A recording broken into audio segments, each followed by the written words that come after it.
Hey everybody, this is Jerichos, and welcome back to The Messenger.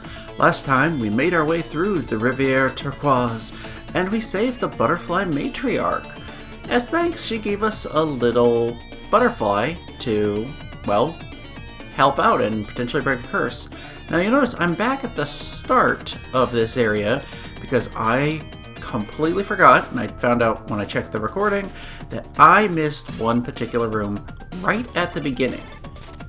The annoying thing is, we were right here at the start, and I never went over here. Yep, all it is a big time shard and some recovery. But hey, I want to get complete map fill in, so now we're done here. Let's head on, and what does the prophet say? Where the heat melts stones and adventurers alike, a little creature is paralyzed by fear. So that sounds like we need to go somewhere hot. But first, I'm going to take a moment and head to the shop, because now that we have purchased every upgrade, there's something special here. It's brand new. What do you have to say about it? Is that a sink? Yes, obviously. Why would an arcane shop have a sink? Because it has magic properties, of course. Behold, the money sink. The money sink?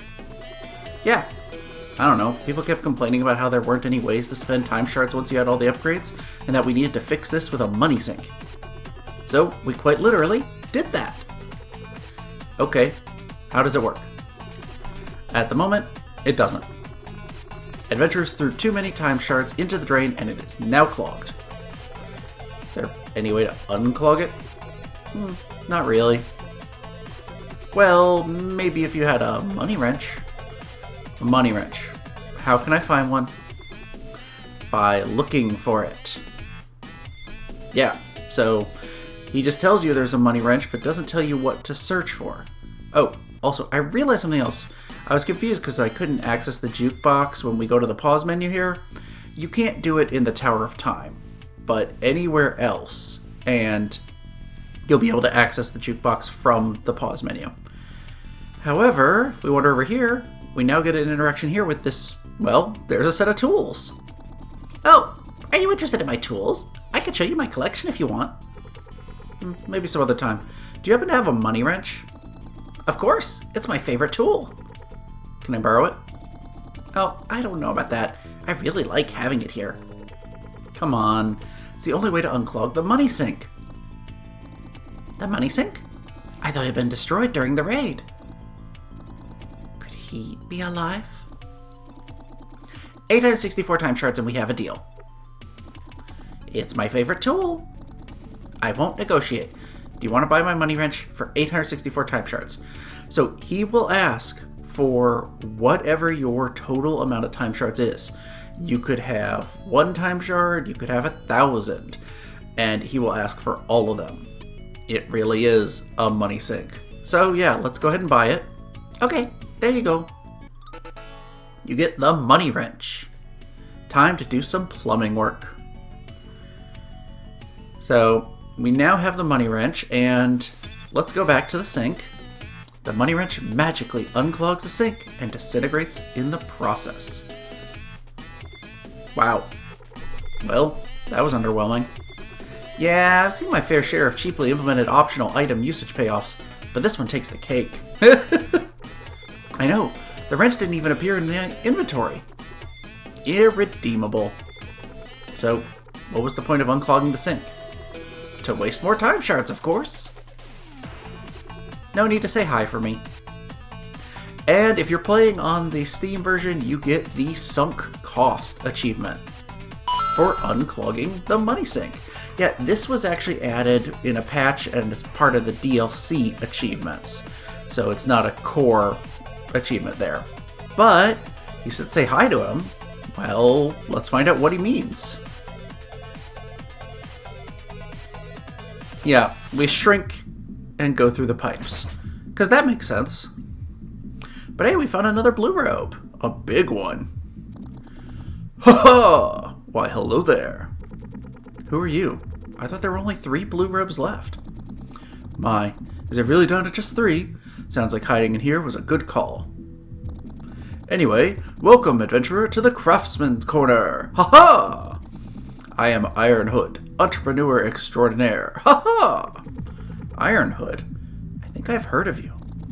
Well, you certainly heard of my creations. I see you are fully equipped with them at this very moment. Ha-ha! Really? Ha-ha! You didn't think the shopkeeper was the one who made the climbing claws, now did you? Which, by the way, how are they working out for you? Well, sometimes they make me cling to the wall when I would rather keep on falling. But other than that, I guess they're fine. I see. Maybe using spider hair wasn't such a good idea after all. Ha-ha! Pardon? Ha-ha! But it matters not. I have since changed my vocation to toy making. Toy making? Toy making! Ha-ha! So, you sell toys! Ha-ha! I'll stop the awkward laugh now. Here, take a look. The Craftsman's Corner. Browsing? Buying? It's up to you, really. I just like to make toys. So he sells little figurines. These are enemies that we've seen across our journey, and they cost time shards to buy. These serve no real purpose other than, well, collecting them, and they'll put them on these little dioramas. So, it's another money sink. Yeah, right after we had to spend all of our time shards to get here. So, we'll collect some more time shards, and maybe go buy some figures from him. At least it gives us something to spend our money on. So now what did the prophecy say? Yeah, where the heat melts stone adventurers alike. So we want to go back to the Underworld, but to do that, we need to use this teleporter we unlocked in the Searing Crags. And if we head to the right, a new little path opens up. Getting back to the Underworld was not possible the original way since it dropped down from Barmathazal up in the Cloud Ruins area. But here, because we've got the Lightfoot Tabby, we can run on lava. Yay! And for running on lava, we should get the Lava is Floor trophy. I love it. I love the name of that one. But we also found the Phobekin. So, let me guess, your name's Pyro. That's me. How did you get so close to the Underworld if you can't stand fire? Oh, the irony, right? To be honest, I don't remember, but I do have to get back to my workstation. Thanks for snapping me out of it. And yay, we've saved our 4th Phobekin. And for doing that, we get the trophy Nothing to Fear. We've saved all 4 of them. But now, where heat melts stone and adventures like a magic note awaits the one skilled enough to traverse chaos incarnate, it's time to continue further into the Underworld in search of the magic note. And, nope, no, I want every single time shard. Now, be very careful here, because all the usual hazards are still around, but if you unlike with running on water, if you stop and you start to sink into lava, you'll die instantly. It's not just a happy little, swim. It will completely destroy you. So we wander along, and we find ourselves back here. Yep, where we were in the Underworld, right at the start. And you'll notice there's a bunch of areas now we can go to that we couldn't before. Let's first go and grab that power seal up above us.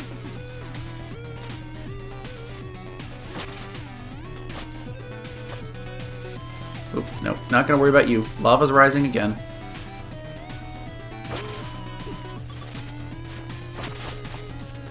And this is a pretty easy one to get. Just be very careful with the air currents. And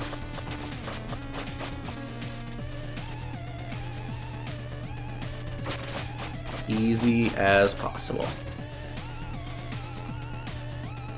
Sweet! Made it through without a hitch.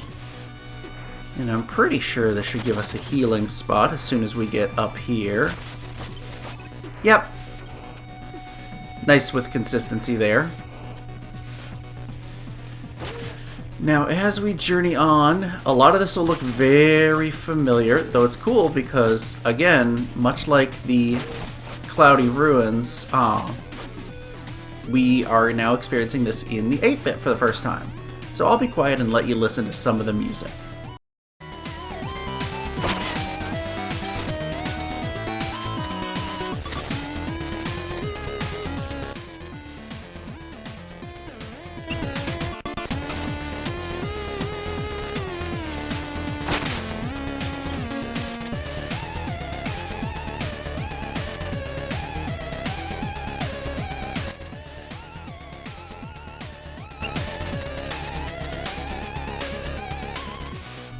Yeah, it's fun music. And I realized I don't want to go this way yet. I want to head up and get these, I was about to say time shards, power seals up here first.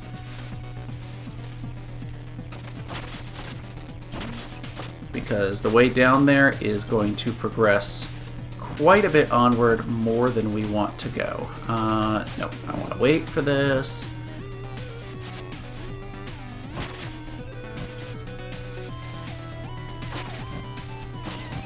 And you guys can just go away. Nope. There you go. Because I think, yes, there's going to be one directly below here. What you have to do is lure this off to the right, then immediately drop behind it to get down here.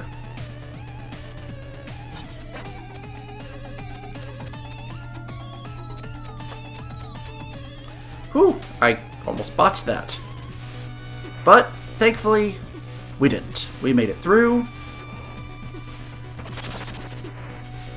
And they've got a pathway down here. Yeah, with some extra tough platforming. I don't usually do this. I'm gonna cheese it. Ow. I knew it was gonna take one hit. They're slightly faster than you. But hey, we made it across. If you try to do that without the Lightfoot Tabby, you do need to use the little demon heads to jump along, but no big deal. So we've got nothing up here. Yeah, okay, now it's time to head down to that lower path that I avoided. And to do this, we're gonna have to trigger this and run behind it again just to get back.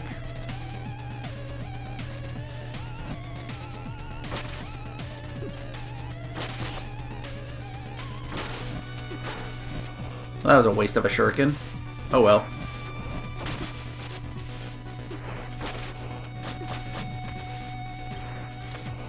Okay, perfect. Now, I hope you're ready for a lot of lava running, because believe me, it's basically all this section is. Oh yeah, and crushers that will try to destroy you. Thankfully, this set of crushers is perfectly timed, so you can make it just across, just in time.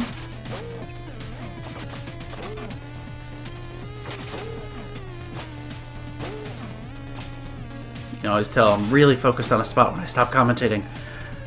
Now this is not too bad. Just keep moving, and you should get under just in time if you start right at the perfect time. I honestly wasn't expecting myself to make it across that. I thought I was going to get hit at the last one.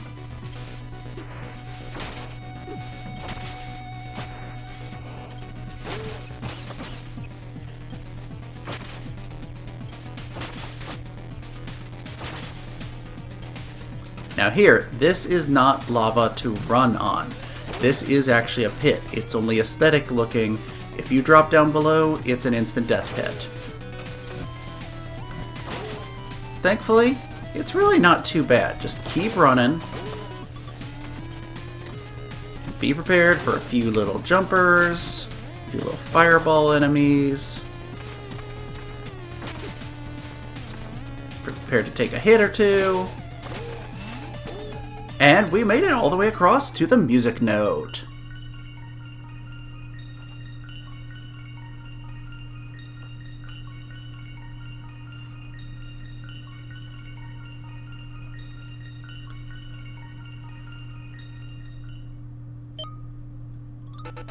You got the key of chaos.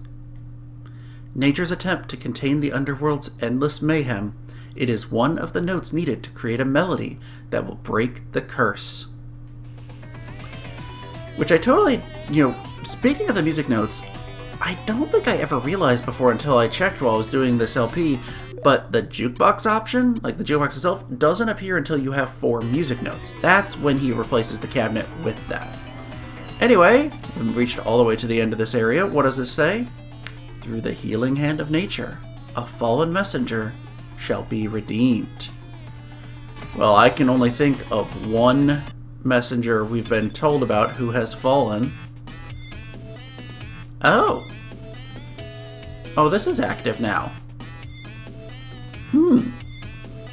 Let's see what this has to say, and then we'll go look for our fallen messenger friend.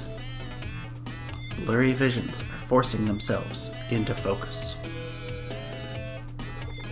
What is happening with the orb? Wait, did you see something in there? Well, it was blurry. Uh-oh. What? Well, the demons are not only fighting us across time, but across space, too. You mean parallel universes? Precisely. The orb, amongst other things, warns us of alternate timelines where the demons are about to win. And if that happens, these events could overwrite our own reality. How does that make sense? Oh, it doesn't. In fact, if you prefer consistency over additional content, I suggest you leave the orb alone. Additional content sounds good. Then I suggest you do not leave the orb alone. Yeah, the orb is a pathway to DLC. We're not going to mess with that at all until we've completed our main adventure. So we want to get to the... I'll go ahead and tell you, we need to get back to Quilt Marsh to the monk. And the easiest way to get there...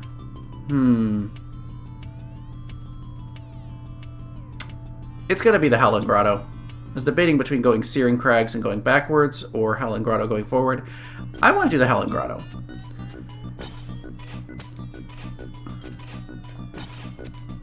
Ooh, okay. My jump button stuck for just a second. I thought that was going to be really bad.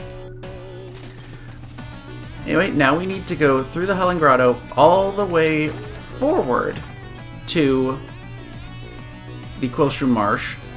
But to do that, we've got to get back to 8-bit, so I'm going to speed this up a little bit, and we're going to make it through in double time, and I'll stop if anything, interesting happens along the way.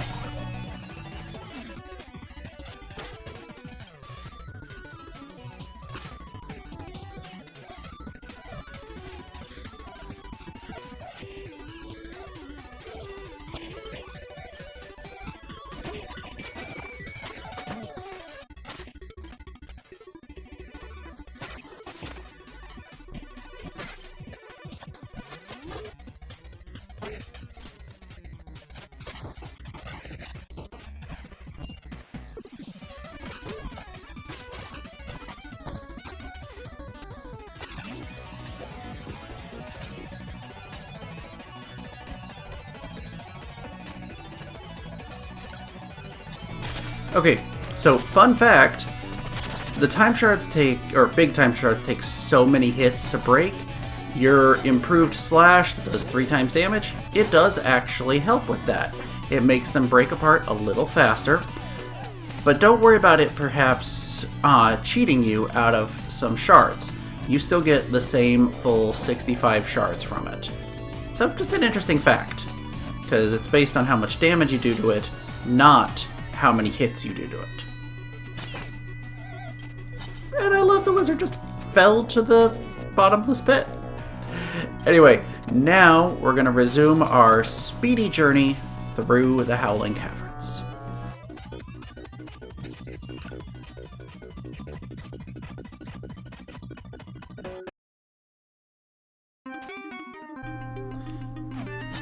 Well, that actually... we were further along in the Howling Caverns than I thought.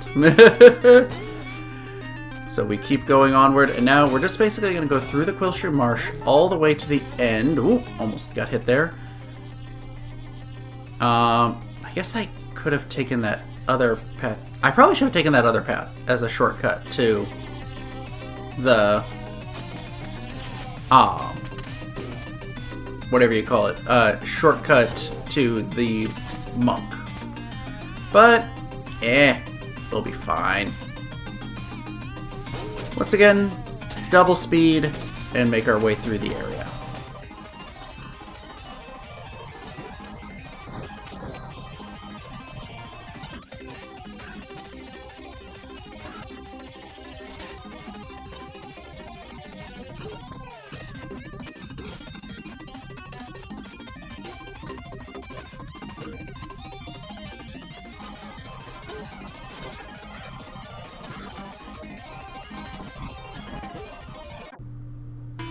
I knew it. I knew it. I knew... Admit it, you did that just because you wanted to see me. I knew that I was cutting it too close, and I should have waited for it to go back down and up again before going across. I did not listen to my instincts. And sure enough, I paid the price. Ow. Okay, stupid bird.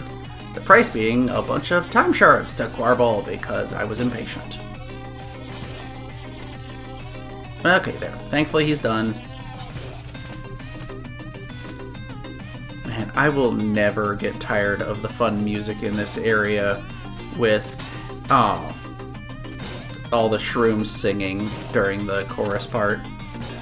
Also, fun fact, it appears they patched it, but for the longest time, there was some sort of graphical or memory glitch.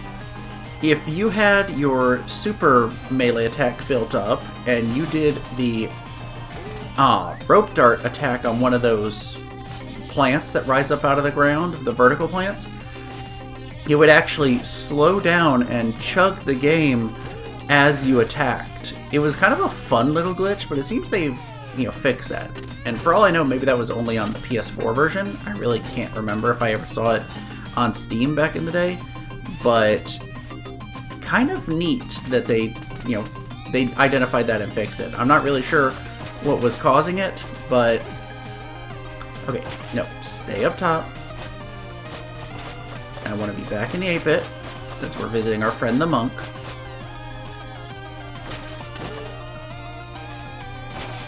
Oh, this music. How far are we? Oh, we're not far. I'm gonna resume though the faster, the double time, just to get through this a little quicker.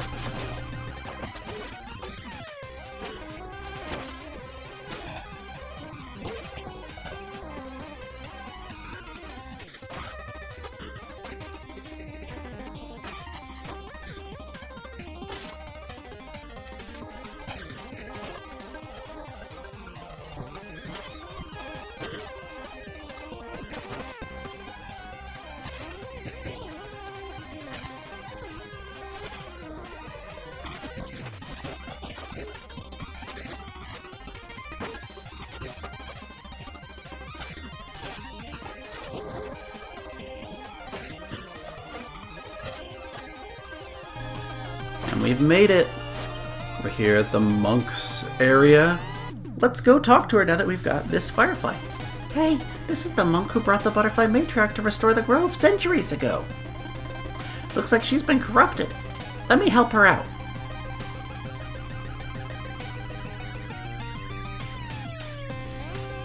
Time for a little bit of magic. And hey, look!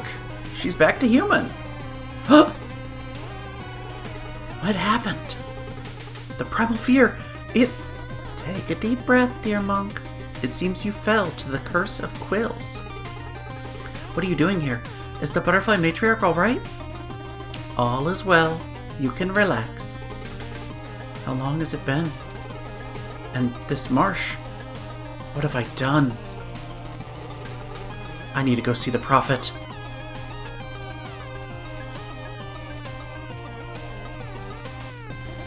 She'll be fine.